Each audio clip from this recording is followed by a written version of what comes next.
Good evening friends, ETA business school में आपका स्वागत करता हूं। गिरती हुई मार्केट में मेरे पोर्टफोलियो का क्या हुआ? देखिए, जब गिरती हुई मार्केट होती है तो एक बहुत ही बड़ा भय पूरे मार्केट के अंदर फैल जाता है।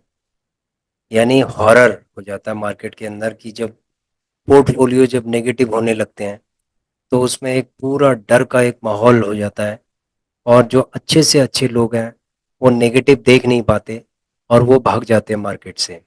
खासकर वो लोग जो स्टॉक्स लेते हैं, क्योंकि स्टॉक्स 60-60%, 80-80% तक भी नीचे गिर जाते हैं, जिसकी वजह से वो डर जाते हैं और वो ये सोचते हैं कि ये ज़ीरो भी हो सकते हैं।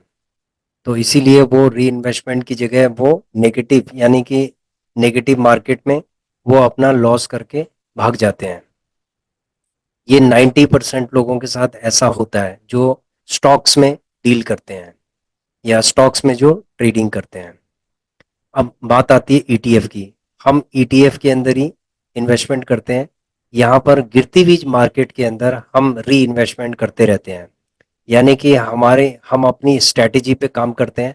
हमारी आरएसआई की स्ट्रैटेजी है, उस पे हम काम करते हैं। इसीलिए हम अपने पोर्टफोलियो को रीबैलेंस करते हैं और उसको मैनेज करते हैं। देखो, पोर्टफोलियो को मैनेज कब किया जाता है? जब मार्केट एकदम से उड़ रही हो, यानी रॉकेट की तरह ऊपर जा रही हो, तब भी हमें मैनेज करना है। और जब वो नीचे की तरफ गिर रही हो तब भी हमें मैनेज करना है। तो इस समय मार्केट की जो स्थिति है वो गिरती हुई है। तो यहाँ पर हम किस तरीके से मैनेज कर रहे हैं, आइए चलिए हम हमारे पोर्टफोलियो में बताते हैं। सबसे पहले तो हमारे पोर्टफोलियो का हाल क्या है ये जान लीजिए। फ्रेंड्स, हम चलते हैं पोर्टफोलियो के अंदर। सबसे पहले हम अपने पोर्टफोलियो में चलते हैं। हमारा एक बहुत ही छोटा माइक्रो लेवल का पोर्टफोलियो है, जिसके अंदर हमारा जो रिटर्न ऑफ इन्वेस्टमेंट रह गया है 11% के आसपास था ये, और यहाँ पर 7% के आसपास रह गया है। यानी 6.90% रह गया है, यानी 4% ये नीचे गिर चुका है।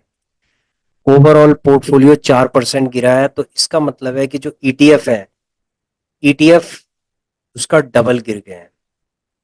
जब ईटीएफ डबल गिर जाएंगे तो हमारा पोर्टफोलियो उसका आधा गिरता है, मतलब अप्रोक्सीमेटली। तो यहाँ पर हमारा जो पोर्टफोलियो है वो बिल्कुल गिरा हुआ है। और जो हमारे 12-12, 15-15%, 14-14%, 19-19% थे, उनसे 8-8, 10-10% नीचे गिर चुका है। ठीक है, जिसमें हमने क्या किया है, री इन्वेस्टमेंट भी किया है। और आरएसआई के हिसाब से हमने क्या किया है कि एसआईपी किया है। हर किसी में एसआईपी थोड़ा थोड़ा करके हमने लिए हैं, किसी में 5, किसी में 10, किसी में 20-25, ऐसे करके हमने इनकी क्वांटिटी को भी बढ़ाया है। तो आप देखेंगे फ्रेंड्स कि इनकी क्वांटिटी भी काफ़ी हद तक बढ़ रही है, धीरे धीरे करके बढ़ रही है। तो क्वांटिटी जैसे बढ़ गई है, यानी अप्रोक्सीमेटली जो हमारा कैपिटल है वो लगभग, जो लगा हुआ कैपिटल है वो लगभग हमारा 266 है। जो हमारा कैपिटल है 266 के आसपास, यानी 270 आप लगा लीजिए, क्योंकि थोड़ा बहुत हमने पोजीशंस बनाई थी और इन इस पोजीशन में हमने कुछ लिया है, गिरती हुई मार्केट में हमने लिया है। तो इसीलिए हमारे जो पोर्टफोलियो के अंदर है 270 के आसपास हमारा इन्वेस्टेड वैल्यू है, और 284 के आसपास हमारा करंट वैल्यू है। यानी कि हमारा 6.90% का अभी भी ग्रीन चल रहा है। और हमने आपको कहा था फ्रेंड्स कि मार्केट चाहे कितनी भी क्रैश कर जाए, कितनी भी नीचे गिर जाए, लेकिन हमारा जो पोर्टफोलियो है ना, ये वो नेगेटिव नहीं कर सकता। और अगर ये हमारे पोर्टफोलियो को नेगेटिव करने की कोशिश करेगी तो हम क्या करेंगे, इसमें इसके काउंटर में हम क्या करेंगे, री इन्वेस्टमेंट करेंगे आरएसआई को देखते हुए। तो हमने हर जितने भी हमारे 27 ईटीएफ है, हमने उनका आरएसआई को देखा, और जिसमें इन्वेस्टमेंट की अपॉर्चुनिटी बनी हमने उसमें इन्वेस्टमेंट किया, थोड़ा थोड़ा करके इन्वेस्टमेंट किया। किसी में 10 लिया, किसी में 20 लिया, किसी में 30 लिया। तो जिसमें जो जो अपॉर्चुनिटी बनी हमने उसके अंदर इन्वेस्टमेंट किया। तो इस तरीके से हमने इसके अंदर थोड़ा थोड़ा करके अपने पोर्टफोलियो को ग्रो किया है। तो फ्रेंड्स, पोर्टफोलियो तभी ग्रो होता है जब मार्केट नीचे की तरफ जाती है। जब मार्केट ऊपर की तरफ जाएगी आप ले नहीं पाएंगे। ठीक है, आपके लिए एक बाइंग अपॉर्चुनिटी बिल्कुल नहीं होगी अगर मार्केट ऊपर की तरफ उड़ रही है। और अक्सर क्या हो रहा था अभी लास्ट मंथ में, मार्केट लास्ट 2 मंथ्स में मार्केट बिल्कुल ऊपर की तरफ ही चल रही थी, डर लग रहा था कि मार्केट कहाँ जाएगी, ये कौन, ये पूरा आकाश में उड़ रही है, अब ये आकाश को छोड़ के और कहाँ जाएगी। उसके बाद फ्रेंड्स क्या हुआ, बजट आने के बाद सारी मार्केट धड़ाधड़ धड़ा हो गई है। और अभी जो ट्रेंड है मार्केट का, अभी नीचे का ट्रेंड है।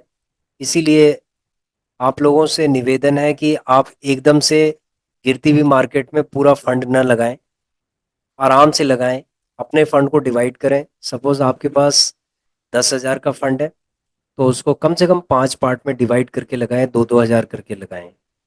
अगर किसी के पास 1 लाख का फंड है तो वो 5-5 हज़ार करके लगाएं, उसको 20 पार्ट में डिवाइड कर दें, 5-5 हज़ार करके लगाएं। तो इस तरीके से वो अपने फंड को लगाएं। नहीं तो क्या होगा कि आपका फंड खत्म हो जाएगा और आपका जो पोर्टफोलियो वो नेगेटिव शो करेगा, तो जिससे क्या होगा कि आपको डिमोटिवेशन होगा कि मैंने अपना पूरा फंड भी लगा दिया और मेरा पोर्टफोलियो भी नेगेटिव है। तो यहाँ पर आप देखेंगे फ्रेंड्स कि हमने थोड़ा थोड़ा करके इन्वेस्टमेंट किया था, इसीलिए हमारा पोर्टफोलियो अभी भी ग्रीन है और ये ग्रीन ही रहेगा। ठीक है, अभी जो मार्केट है और नीचे जा सकती है, तो ये 5% तक जा सकता है, यानी 2% और नीचे जा सकता है। और अगर ये 2% जाएगा तो यानी 5-5% ईटीएफ और नीचे गिर सकते हैं।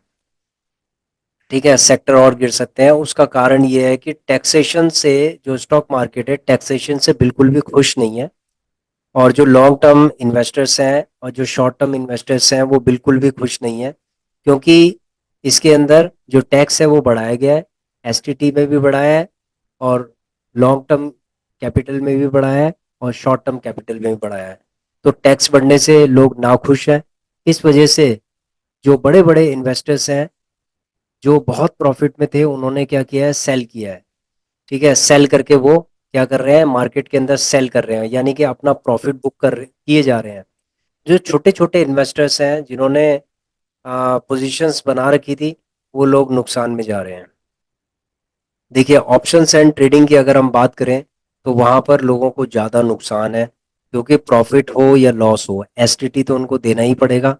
और एसटीटी में अप्रोक्सीमेटली वो डबल हो गया एसटीटी। यहाँ पर अगर हम ईटीएफ की बात करें तो हम अभी बताएंगे आपको कि अगर हम ईटीएफ को बाय करते हैं तो हमें कितना एसटीटी देना पड़ेगा, और कितना हमें सेल करते समय हमारा चार्ज कितना लगेगा, ये बताएंगे फ्रेंड्स हम। अगर ये अपडेट हो गया होगा तो ज़रूर उसमें कुछ चेंजेस होंगे, नहीं तो ये चेंज आगे होंगे। तो आपको हमारा जो पोर्टफोलियो है वो समझ में आ गया होगा कि इतनी उठक पटक के बाद भी हमारा जो पोर्टफोलियो है वो 6.90 है। फ्रेंड्स, ये 15% के अगर मार्केट नीचे नहीं गिरती तो ये 11 पॉइंट समथिंग हो गया था, और ये 15% की तरफ ये जा रहा था, लेकिन क्या हुआ है कि रिवर्स गियर लग गया और ये 7% की तरफ चला गया है। तो कभी कभी मार्केट के अंदर ये होता है कि आपको एक्सपेक्टेशन होती है कि ये 15% की तरफ जाएगा, लेकिन ये 7% की तरफ चला गया। अब यहाँ पर हम क्या करें, देखिए ऐसी स्थिति में हमने क्या करना है, हमने जीटीटी ऑर्डर लगाए हुए हैं। ठीक है, कुछ जीटीटी ऑर्डर हमारे एग्जीक्यूट हो गए थे, ये एग्जीक्यूट हो गए थे। और कुछ जीटीटी ऑर्डर हमने लगा रखे हैं, कुछ जीटीटी ऑर्डर परसों एग्जीक्यूट हो गए थे।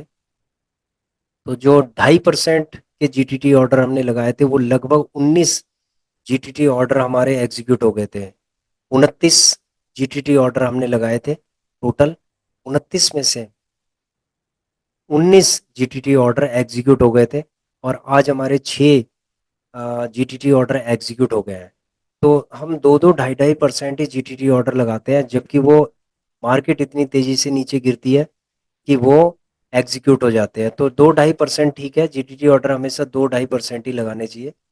5-5% के जीटीटी ऑर्डर नहीं लगाने चाहिए, वो बहुत ज़्यादा आपको वेट करना पड़ेगा उसका। तो इसीलिए 2.5% इज़ बेटर। तो लेट्स सी, देखते हैं कि कल कौन सा जीटीटी ऑर्डर एग्जीक्यूट होता है। तो अभी फ़िलहाल क्या है, हमारी जो पोजीशन है वो ठीक ठाक है। अभी हम ये नहीं कह सकते कि बहुत ज़्यादा स्थिति खराब हो गई है। अभी हमने अपने आप को बैलेंस कर लिया है।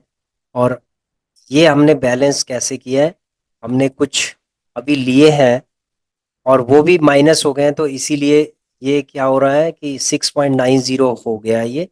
और अब ये बैलेंस हो जाएगा जैसे ही ये थोड़ा बहुत मार्केट ऊपर की तरफ आएगी, तो ये एकदम से 10% की तरफ आ जाएगा ये, क्योंकि हमने जो नीचे लिए हुए हैं उनसे एवरेजिंग होके ये अच्छा खासा इसके अंदर 10% पे फटाफट रिकवरी इसकी हो सकती है, ये हम आशा करते हैं।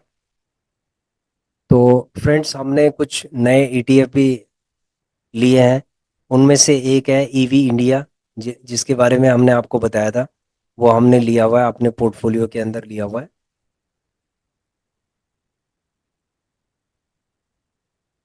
ईवी इंडिया, ईवी इंडिया हमारा है 50 क्वांटिटी हमने लिए थे, और ये अभी 2.34% का रिटर्न दे रहा है। उसके बाद हमने H D F C B S C 500 हमने लिया है। तो इसकी अभी स्थिति देखते हैं।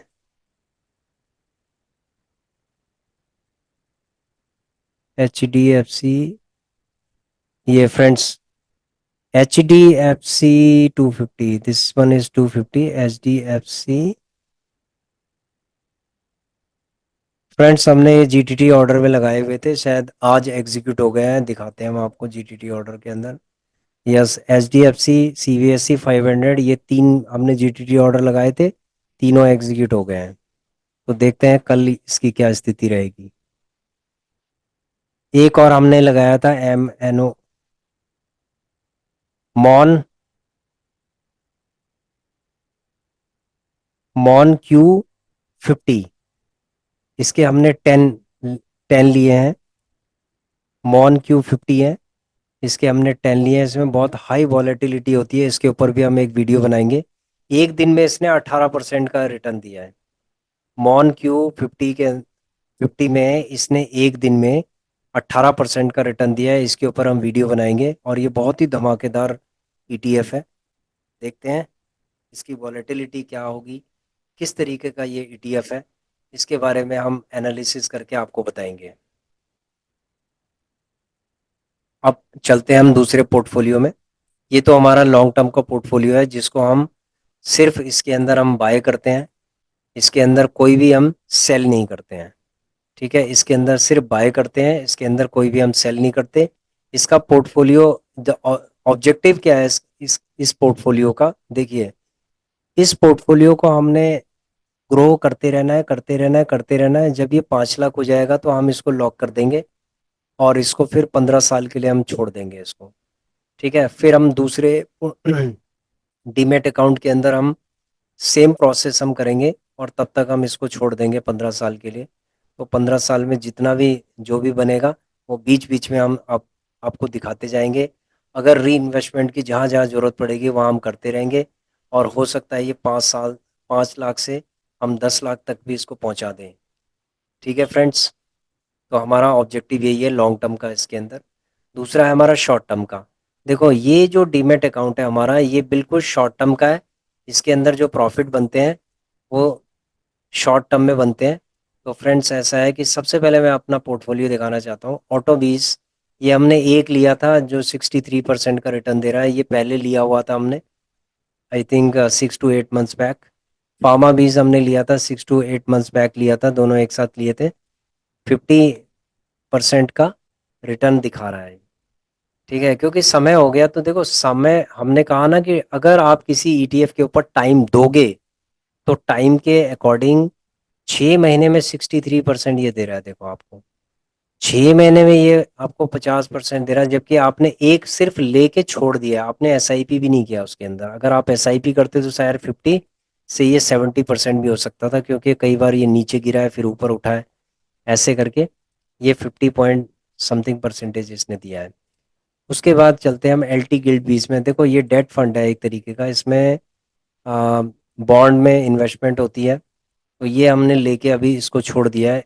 इसको लेके हम एक वीडियो बनाएंगे फॉर रिटायर्ड फेलोज़ के लिए, क्योंकि मुझे कुछ रिटायर्ड लोगों का मेरे पास मैसेज आया था कि ETF के अंदर क्या हमारे लिए कुछ अपॉर्चुनिटी है, ताकि हम थोड़ा बहुत आ, इसके अंदर से हम कुछ प्रॉफिट निकालते जाएं और अपने खर्चे के लिए या अपने उसके लिए, लेकिन ये 100% सेफ होना चाहिए, बिल्कुल। ठीक है, ये 99.9999% ये सेफ है। ठीक है, एल टी गिल्ड बीज। और इसके अंदर इसके अंदर एक बहुत ही खास बात है। यदि हम 3 साल के लिए एल टी गिल्ड बीज के अंदर अगर एस आई पी करते हैं प्रॉपर तरीके से, तो 3 साल के बाद ये रिटायर्ड लोगों को ये सिस्टमेटिक विड्रॉल प्लान भी कर सकता है, हर महीने पैसे निकालते जाओ। ठीक है, उसके लिए हम वीडियो बनाएंगे कि हर महीने आप किस तरीके से पैसे निकाल सकते हो। कभी आप 1,000 रुपये निकाल लो, कभी 2,000 निकाल लो, कभी 10,000 निकाल लो, कभी 5,000, डिपेंड करता है कि आपने इसके अंदर कितना इन्वेस्टमेंट किया है। तो ये भी हम आपको दिखाएंगे, और इसके ऊपर भी हम एक बहुत अच्छी स्ट्रेटजी बना रहे हैं कि किस तरीके से सिस्टमेटिक विड्रॉल एक प्लान बनाया जाए, और जिसमें चाहे हमारा 1,000 रुपये निकले, ठीक है, हफ्ते का, चाहे हमारा 1,000 रुपये निकले हफ्ते का, यानी महीने का, चाहे हमारा 4,000 रुपये निकले या 5,000 निकले, 10,000 निकले, लेकिन हमारा कंफर्म होना चाहिए कि हमारा महीने में निकलना ही निकलना है। ठीक है, इसके अंदर आपका सिस्टमेटिक विड्रॉल इसके अंदर होना ही होना है इसके अंदर। ठीक है, क्योंकि ये सारा बॉन्ड है, डेट फंड है, और इसके अंदर कोई भी रिस्क नहीं है। इसके अंदर आराम से आप निकालते जाओ, निकालते जाओ, निकालते जाओ। ठीक है, इसके लिए हम वीडियो बनाएंगे कि इसमें स्ट्रैटेजी बताएंगे आपको। अगर आप रिटायर्ड हैं तो आपके लिए सबसे बढ़िया है ये। ठीक है, ये 100%, ऑलमोस्ट 100% सेफ है। और सिस्टमेटिक विड्रॉल प्लान भी है इसके अंदर, कि किस तरीके से हम एक बार इन्वेस्टमेंट करके हम किस तरीके से इसमें से लाइफ टाइम निकालते जाओ। उसके बाद चलते हैं पीएसयू बैंक बीज। देखो, पीएसयू बैंक बीज के अंदर अभी हमारा बहुत ही ज़्यादा नेगेटिव है, बहुत ज़्यादा नेगेटिव है। एज़ कम्पेयर टू, अगर हम छोटे इन्वेस्टर की बात करें तो ये काफ़ी अच्छा खासा नेगेटिव है। इस नेगेटिव को हम पॉजिटिव बनाने की सोच रहे हैं, किस तरीके से इसको पॉजिटिव बनाया जाए। अब हमारा टाइम आ गया है इसको पॉजिटिव बनाने का। इसको हम पॉजिटिव बनाएंगे। लास्ट वीडियोस में हमने कहा था आपको कि पीएसयू बैंक 20 के अंदर हम कम से कम 8 से 10 हज़ार का हम प्रॉफिट बनाएंगे, और इसके अंदर हमारा प्रॉफिट बनेगा। ठीक है, इसीलिए हमने सिस्टमेटिक इन्वेस्टमेंट प्लान करके हमने 500 की क्वांटिटी और नीचे ली है हमने। 79 पे ली हमने। ठीक है, 78 पे लिया हमने। और इसका जो एवरेज पहले 82, लगभग 82 से ऊपर ही था इसका एवरेज, ये 81.40 पे आ गया एवरेज। ठीक है, और ये अभी 80.27 पे चल रहा है। तो इसका मतलब है कि अभी हमारे पास और अपॉर्चुनिटी है इसको बाय करने की। तो फ्रेंड्स, ऐसा है, इसके चार्ट में चलते हैं पीएसयू बैंक 20 का। पीएसयू बैंक 20 बहुत ही धमाकेदार, बहुत ही स्ट्रांग ईटीएफ है। ठीक है, क्वेश्चन ये है कि हमने पीएसयू बैंक 20 के अंदर ही इन्वेस्टमेंट क्यों किया। देखिए, ऐसा है कि पीएसयू बैंक 20 हमें पहले से सिग्नल्स दे रहा था यहाँ से, मतलब जब से जो रिजल्ट आए हैं उसके, इलेक्शंस के, उसके बाद से ही इसने क्या किया है कि थोड़ा बहुत सिग्नल देना स्टार्ट किया नीचे गिरने के, क्योंकि एकदम से ये उठा नहीं है। नीचे गिरने के इसने सिग्नल दिए हैं, तो इसलिए हमने थोड़ा थोड़ा करके बाय करते रहे, करते रहे, करते रहे। और आरएसआई भी, ये आरएसआई भी 45 के आसपास था। तो हमें ये था कि आरएसआई 45 से ये सीधे नीचे 40 तक आ जाएगा। तो 40 तक ये नहीं आया है। इसने अपने आप को सपोर्ट दिया है यहाँ पर। इसका जो स्ट्रॉन्ग सपोर्ट है ना, वो है 80। 80 से नीचे गिरने का ये नाम ही नहीं ले रहा है। ठीक है, यहाँ भी इसने गिरने की बहुत कोशिश की है कि 78.50 पे के आसपास या 54 के आसपास ये पहुंच गया था। 78.50 के आसपास ये पहुंच गया था, लेकिन फिर दोबारा से क्या हुआ है कि ये ऊपर आ गया। ठीक है, ये 80 पे आ गया, और अभी भी ये 80.5, 80.44 पे है। तो इसका मतलब है कि इसने यहाँ पर अपना एक सपोर्ट बना लिया है। कोई इशू नहीं है। अभी अगर ये 79 पे आता है तो हम एक जीटीटी ऑर्डर लगाते हैं यहाँ पर। आइए चलते हैं, लगाते हैं हम एक जीटीटी ऑर्डर 79 पे। हमने 250 क्वांटिटी का जीटीटी ऑर्डर लगा दिया। ठीक है, 79 पे हमने 250 का जीटीटी ऑर्डर लगा दिया। इसको हम क्या करते हैं, प्लेस कर देते हैं। ठीक है फ्रेंड्स, 79 पे, यानी कि 79 कहाँ पर है, यहाँ पर है। उसके बाद हम लगाते हैं 78 पे, लगाते हैं जीटीटी ऑर्डर। सेकेंड ऑर्डर हम 78 पे लगाते हैं, 78। 78 पे भी हमने 250 का हमने जीटीटी ऑर्डर लगा दिया। उसके बाद 78 के बाद हम लगाते हैं, अभी दो जीटीटी ऑर्डर काफ़ी हैं, अगर ज़रूरत पड़ेगी तो हम 77 पे भी लगाएंगे, लेकिन अभी शायद ज़रूरत नहीं है। जब ज़रूरत पड़ेगी तो हम ज़रूर लगाएंगे इस पे भी। ठीक है, 3 जीटीटी ऑर्डर अभी हम लगा सकते हैं, अभी हमने 2 लगा दिए और इसको छोड़ दिया। ठीक है, अभी डरने की ज़रूरत नहीं है, आराम से इसको आने दो। 77.50 पे हमने, हमारी एक्सपेक्टेशन है कि ये 77.50 पे आ जाए एक बार। ठीक है, अगर ये आ जाता है तो हमारे लिए बहुत ही अच्छा रहेगा, और हम इसमें हम अच्छा खासा बेनिफिट उठा सकते हैं। तो यहाँ पर फ्रेंड्स ऐसा है कि आप ना घबराएं नहीं। -4000 है ना, ये -4000 है तो ये +8000 देगा, इसका डबल दे देगा। बिल्कुल, इसने इसका डबल देना ही देना है। ठीक है, ये मेरा एक्सपीरियंस है कि कभी भी क्या होता है कि जब मार्केट नीचे की तरफ जाता है तो हम उसमें बाय करते हैं। जैसे 250, शायद मैं आपको अपना पोजीशन भी दिखाना चाहता हूँ। हाँ, यहाँ पर आप देखेंगे कि पीएसयू बैंक 20 क्वांटिटी हमने लिए थे 80.27 पे, 50 क्वांटिटी हमने लिया है। ठीक है, जिसका एवरेज प्राइस इतना है, ये भी ऐड हो जाएगा वहाँ पर। ठीक है, ये भी पोर्टफोलियो के अंदर ऐड हो जाएगा। हमने बैंक 20 लिया था 30, 526 के आसपास हमने लिया है इसको, 526 के आसपास हमने लिया है, और 30 क्वांटिटी, और हम 520 पे भी लगा देते हैं जीटीटी ऑर्डर।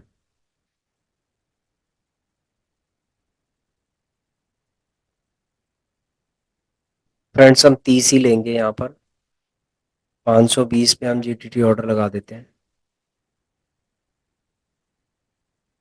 ठीक है, इसको हमने कर दिया प्लेस।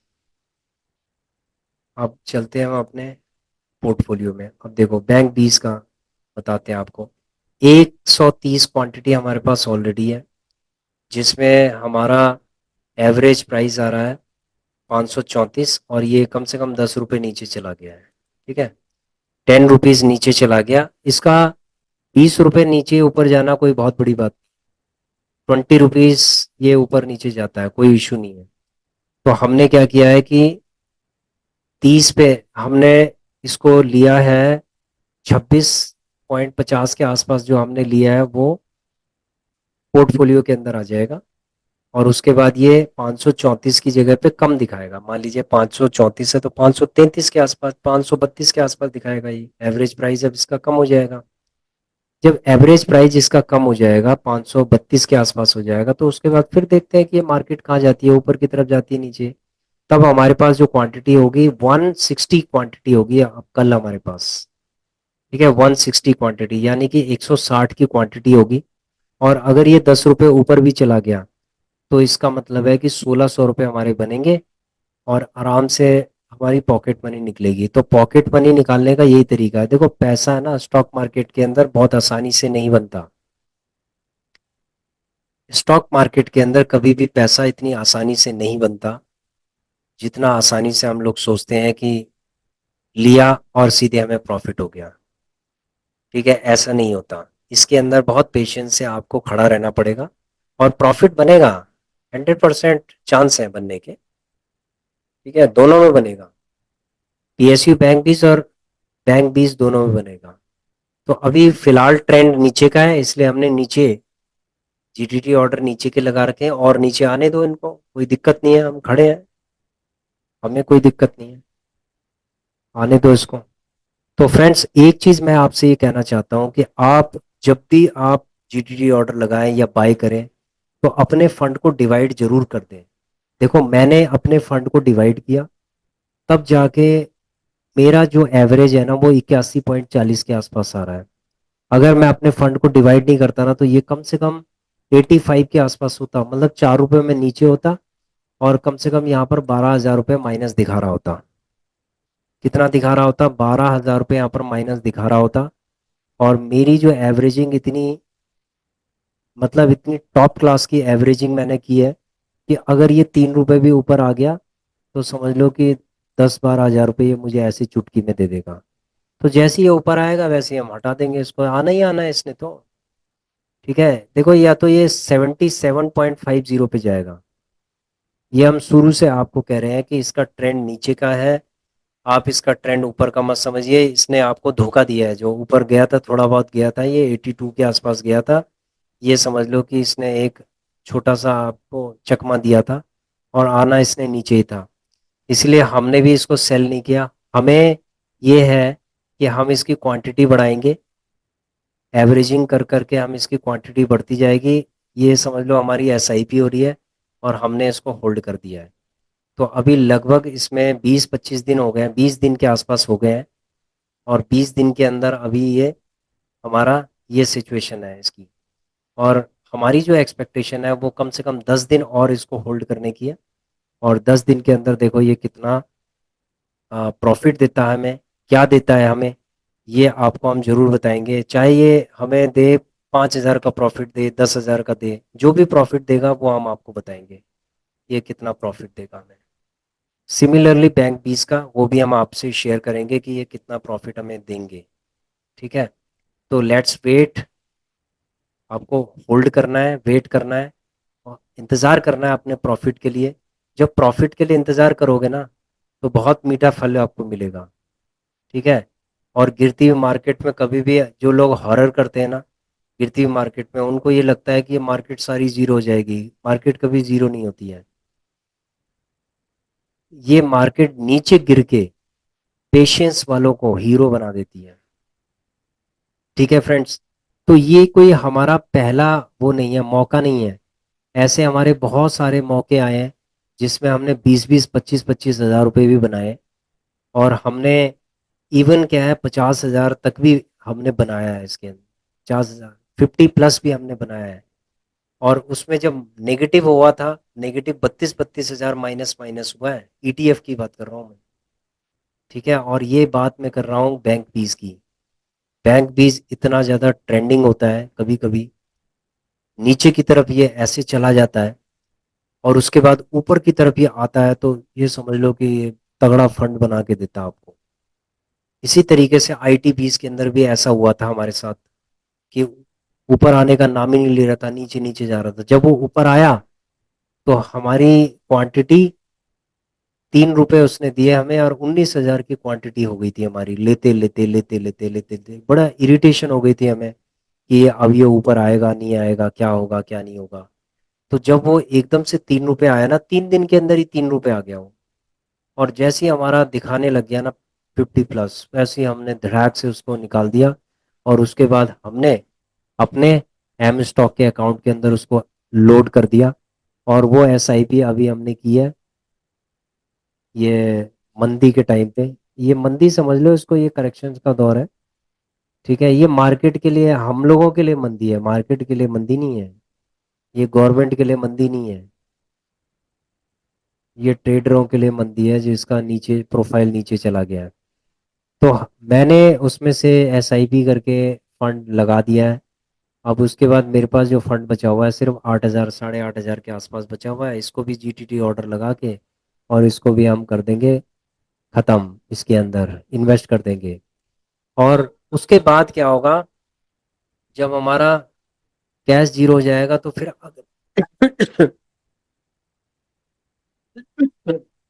सॉरी फ्रेंड्स, अगले अगले महीने हम फिर नेक्स्ट मंथ फिर हम दोबारा से एसआईपी करेंगे। और उसके बाद फिर हम अपने पोर्टफोलियो को ग्रो करेंगे। तो देखो इसके अंदर हमारा जो ऑब्जेक्टिव है वो पोर्टफोलियो को ग्रो करने का ही है। इसके अंदर हमारा ग्रो होता जाए। हमारा टारगेट है 5 लाख का। अभी हमारा गोल 5 लाख का है। 5 लाख के बाद हमें इसको होल्ड कर देना है। ठीक है, इसको लॉक कर देना है हमें नेक्स्ट 15 ईयर्स के अंदर के लिए। ठीक है, इसमें कुछ नहीं, बहुत ज़्यादा एक्टिविटी नहीं करनी है। बहुत स्लो एक्टिविटी हमें करनी है। जो ईटीएफ बहुत ज़्यादा गिर जाएगा, हमें लगेगा ये सेक्टर नीचे गिर रहा है और भविष्य में ये बहुत ऊपर जाएगा, उस पे हम लगाएंगे दाव। ठीक है, तब तक हम तब तक के लिए हम इसको ग्रो करते रहेंगे। ठीक है फ्रेंड्स, तो मैंने आपको दोनों पोर्टफोलियो को नेविगेट करके दिखाया है। अब एक फाइनल चीज़ दिखानी है आपको कि सपोज मान लीजिए कि पीएसयू बैंक बीज है, हमने बाय किया। जस्ट ए सेकेंड, इसको कैंसिल करता हूँ मैं। 31,500 यानी कि 3600, और 3600 और 50 हमने लिए हुए हैं, 3650 हो गया। तो 3650 क्वांटिटी अगर सपोज हम लेते हैं। ठीक है फ्रेंड, 3650 क्वांटिटी अगर इसी प्राइस पे अगर हम लेते हैं सपोज, तो हमारा कितना बनता है। देखिए, इसको ब्रेकअप करके हम दिखा रहे हैं। ब्रोकरेज जीरो है, सेवी टर्नओवर 0.29 है, ये शायद बढ़ गई है। एक्सचेंज टर्नओवर फीस है 9 रुपये 73 पैसे। स्टैम्प ड्यूटी है 44 रुपये। एसटीटी है 292 रुपये 99 पैसे, यानी 293 रुपये एसटीटी है। सबसे ज्यादा एसटीटी है जो हमें मारती है। उसके बाद इसके ऊपर फिर जीएसटी और लगता है, तो कितने सारे टैक्सेस लगते हैं देखो। ये सेवी टर्नओवर फीस हो गया, एक्सचेंज टर्नओवर फीस हो गया, स्टैम्प ड्यूटी हो गई है, उसके बाद है ट्रांसैक्शन टैक्स हो गया है, उसके बाद जीएसटी हो गया है। ठीक है, टोटल चार्जेस 348.81। इसके अलावा भी एक और टैक्स लगता है। ठीक है, जब आप सेल करेंगे तब भी लगेंगे टैक्स ये। इतने टैक्स नहीं लगेंगे उसमें, सिर्फ सेल का 20 रुपए के आसपास लगता है। सेल करते समय 20 रुपीज़ के आसपास लगेगा, चाहे आपका 5 लाख का फंड हो 10 लाख का हो, 20 के आसपास लगेगा। लेकिन उसके अंदर जब आपका प्रॉफिट होगा, तो आपको आईटीआर के अंदर जब आप शो करेंगे तो उसमें आपका अम, जो शॉर्ट टर्म गेन है उसके अकॉर्डिंग आपका टैक्स लगेगा। तो दैट इज द ये टैक्सेशन की कहानी। अब आप समझ गए होंगे। तो यहाँ पर सपोज मान लीजिए कि मैंने लिया है पीएसयू बैंक बीस। ठीक है, सपोज मैंने इस पे 10,000 रुपये कमाए, 10,000, 8,000 रुपये कमाए। तो 8,000 में मुझे कितना टैक्स देना पड़ेगा। देखिए, 348 तो ये हो गया, 348, 300, 350 ये हो गया, 20 रुपये वो हो गए। 350 प्लस 20 रुपये प्लस जो हमारा 8,000 होगा उसका 20%।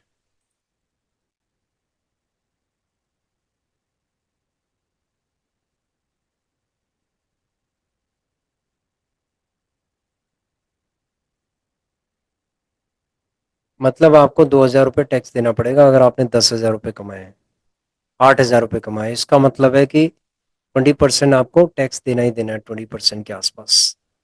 ठीक है फ्रेंड्स, 20% आपको टैक्स देना है इसके अंदर, ये टैक्सेशन का वो है। 80% आपको फायदा, 20% आपको गवर्नमेंट को देना है। ठीक है, अब देखिए, यदि आप स्टॉक में काम कर रहे हैं या फिर आप ऑप्शंस एंड ट्रेडिंग में काम कर रहे हैं, तो उन्होंने बर्बाद होना ही होना है। देखो, चाहे वो सेल करें तो एसटीटी लगेगा, बाय करें तो एसटीटी लगेगा। तो दोनों तरफ से वो मरेंगे, बाय में भी और सेल में भी। अगर उनको नुकसान हो जाता है तो भी वो जाएंगे काम से, और अगर फायदा होता है तो भी जाएंगे काम से। उसके बाद उनका जो टैक्स है, एसटीटी है, इतना हाई एसटीटी है, इसका मतलब है कि अगर वो बहुत ज़्यादा कमाते हैं, मान लीजिए 20-20, 25-25, 30-30 हज़ार रुपये अगर डेली अगर वो कमा रहे हैं, तब जाके उनको अच्छा खासा फायदा होगा। नहीं तो 500 1000 रुपए कमाने वालों का, छोटे छोटे ट्रेडर्स का कोई फायदा नहीं है उसके अंदर, ऑप्शंस एंड ट्रेडिंग में। ठीक है, छोटे फंड वालों को कोई भी फायदा नहीं है ऑप्शंस एंड ट्रेडिंग के अंदर। वो सरकार को और ब्रोकर हाउस को वो पैसा अपनी जेब से देते जाएंगे, देते जाएंगे, देते जाएंगे, उनकी जेब में चवन्नी नहीं आएगी। इस चीज की गारंटी है कि उनकी जेब में चवन्नी नहीं आएगी, अल्टीमेटली नहीं आएगी। ठीक है, अल्टीमेटली नहीं आएगी। साल भर में जब वो कैलकुलेशन करेंगे तो उनको लगेगा कि वो तो लूट गए हैं। ठीक है, उनको लूटा गया है। तो वो पहले समझ जाए, पहले अपनी कैलकुलेशन कर लें कि उनको फायदा है नुकसान है। देखो, हमें ईटीएफ के अंदर तो फायदा है। अगर मान ली जाए कि पीएसयू बैंक बीज, जैसे कि मैंने आपको एग्जांपल बताया था, इसी तरीके का मैं बैंक बीज का आपको भी बता देता हूँ। देखिए, बैंक बीज में सपोज हमें 2000 का फायदा होता है इसके अंदर। क्वांटिटी हमारी है इसके अंदर 160, और सपोज हम 40 और ले लेते तो 200 की क्वांटिटी हो जाती है सपोज हमारे पास। 200 की क्वांटिटी में, just a second, 200 quantity, quantity 200 में, 200 की क्वांटिटी में हमें 125 रुपये हमें देना पड़ेगा, टोटल चार्जेस 125 प्लस 20 रुपये सेल का हो गया, 145 रुपये ये हो गया। और अगर 2000 रुपये हमारा बना है तो 200 रुपये वो हो गया, तो प्लस 200 रुपये, तो ये हो गया 345।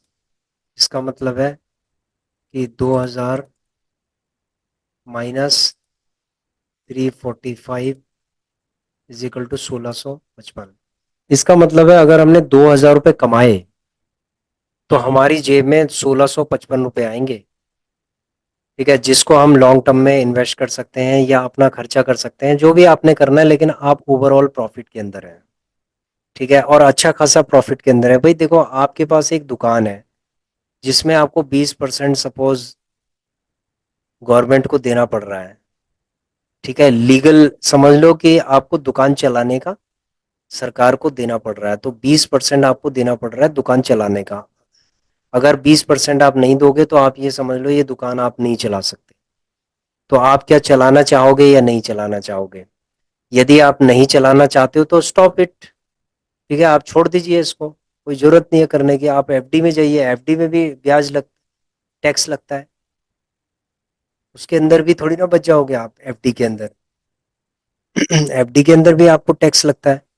फिर उसके बाद जो दूसरे ऑप्शंस है इन्वेस्टमेंट के, वो 15-15 साल तक आपको होल्ड कराएंगे। कि 15 साल, मिनिमम 3 साल से लेकर 15 साल तक आपको होल्ड कराएंगे। यानी आपका जो फंड है वो सारा सरकार के द्वारा, वो सारा लॉक हो जाएगा आपका। सरकार के द्वारा क्यों होगा? क्योंकि देखो, अगर आप टैक्स बचा रहे हो तो आपको लॉक करना पड़ेगा आपका 3 साल से लेकर 15 साल के बीच में, तो आपका पैसा लॉक हो गया, आप उसको यूज ही नहीं कर सकते। ठीक है, ये यहाँ पर ये प्रॉब्लम है। तो अगर आप प्रॉपर तरीके से कैश फ्लो प्रॉफिट में काम करना चाहते हो तो ईटीएफ सबसे बेहतर है। और जब ये नीचे गिर जाए ना, घबराने की जरूरत नहीं है, इसका डबल ट्रिपल, आप डबल तो बनेगा ही बनेगा इसका। ठीक है, आप देखिए, मेरा अगर इसके अंदर 6,22,309 मेरा अगर इन्वेस्टमेंट है इसके अंदर। ठीक है, और सिर्फ इसके अंदर कितना, मेरा टोटल कितना माइनस है टोटल पीएनएल में? -3000 के आसपास, सिर्फ 0.55% का सिर्फ मेरा माइनस हुआ है ओवरऑल में। 0.55%। लोगों का 3-3% होता है, 5-5% होता है। ये हमारी स्ट्रेटेजी है, ये हमारी स्ट्रेटेजी है कि हम किस तरीके से इंडिकेटर्स को देखते हुए एवरेजिंग करते हैं, कहाँ पर हमें लेना है, कहाँ पर ये जाएगा, ये सारी चीज़ों का इंडिकेशन हमें होता है। यही चीज़ें तो, इसी चीज़ की तो हमने पढ़ाई की है। ठीक है, इसी चीज़ की हमने पढ़ाई की है कि कहाँ पर हमें, जब नीचे का ट्रेंड बनाएगा तो कहाँ कहाँ पर हमें लेना है इसको, और उसके बाद ये कहाँ से ऊपर का, कहाँ से सपोर्ट लेगा और ऊपर का ट्रेंड बनाएगा। तो फ्रेंड्स, ऐसा है कि जो सपोर्ट लेवल है वो तो मैंने आपको बता दिया, शायद बैंक 20 के अंदर नहीं बताया है, उसके अंदर भी बता देते हैं आपको। देखिए, बैंक 20 के अंदर इसका जो सपोर्ट लेवल है वो अभी कुछ नहीं दिखाई दे रहा है, लेकिन यहाँ पर अगर बहुत ज़्यादा मार्केट नीचे के अंदर सेल सेल होता रहता है तो ये 510 पे भी जा सकता है। 515 से 510, दैट इज इट्स सपोर्ट। ये इसका मैक्सिमम सपोर्ट है, नहीं तो फिर यहाँ पर भी कहीं ये सपोर्ट ले लेगा। 520 के आसपास ये कहीं पर भी सपोर्ट ले सकता है, उसके बाद ये उड़ना स्टार्ट कर देगा। फिर ये दोबारा से 540 के आसपास भी जा सकता है। ठीक है, 540 के आसपास। तो इसका मतलब है अभी हमारा जो है 532 है, यानी 8-10 रुपए तो हमें इसमें से लेने ही होंगे। अगर 8-10 रुपए हम लेंगे तभी जाके हमारा कुछ इसके अंदर बनेगा। ठीक है फ्रेंड्स, तो इसमें भी आपको सपोर्ट का पता चल गया, इसके अंदर भी सपोर्ट का पता चल गया। एल टी गिल्ड भी इसके ऊपर हम एक वीडियो बनाएंगे, बड़ी शानदार वीडियो। उसके ऊपर हम रिसर्च कर रहे हैं कुछ, और सिस्टमैटिक विड्रॉल प्लान का हम कर रहे हैं, ताकि रेगुलर हर महीने, चाहे मार्केट कहीं भी जाए, ठीक है, गिर जाए, नीचे घुस जाए, आसमान में उड़ जाए, कहीं भी जाए, लेकिन आपको महीने का आपको लेना ही लेना है। ठीक है, मार्केट से आपको लेना ही लेना है। ये उनके लिए है जो लोग रिटायर्ड है, जिनके पास फंड है, वो लोग स्ट्रेटेजिकली अपने फंड को इसके अंदर लगाएंगे, और फिर उसके बाद यहाँ से, जैसे होता है ना कि एक आ, मुर्गी का अंडा देने वाली, सोने का अंडा देने वाली मुर्गी है, बिल्कुल सोने का अंडा देने वाली मुर्गी है, कि एक एक अंडा डेली निकालते जाओ, निकालते जाओ। अगर आप एक एक अंडा निकालोगे ना तो आप रिच बन जाओगे। अगर आप सोचोगे कि मुझे पूरी मुर्गी काट देनी है, तो समझ लो आपको नुकसान हो जाएगा। ठीक है, तो ये एल टी गिल्ड बीस के बारे में भी हम एक वीडियो बनाएंगे अच्छी खासी, रिटायर्ड लोगों के लिए, या जो फाइनेंशियली इंडिपेंडेंट भी हो चुके हैं, तो वो उनके पास फंड्स है, तो वो किस तरीके से फंड्स इसमें इंजेक्ट करेंगे इन ए ईयर, और उसके बाद 1 साल के बाद वो अपना सिस्टमैटिक विड्रॉल प्लान बनाएंगे, और उसके बाद आराम से लाइफ टाइम निकालते जाएंगे। एक एक सोने का अंडा निकालना है इसमें से बस। ठीक है फ्रेंड्स, जिससे कि आपका घर चलेगा, और आराम से, अगर आपका घर ऑलरेडी चल रहा है तो आप अपना ट्रैवल का प्लान बना सकते हैं, और आराम से आप पूरा भारत भ्रमण भी कर सकते हैं। ठीक है, एल टी गिल्ड बीस के थ्रू। इसके और भी कुछ साथी हैं, वो भी हम आपको बताएंगे साथ के साथ। ठीक है फ्रेंड्स, तो हमने आपको अपना पोर्टफोलियो का रिव्यू दे दिया है, और आपकी क्या स्ट्रेटेजी है कमेंट करके बताइए।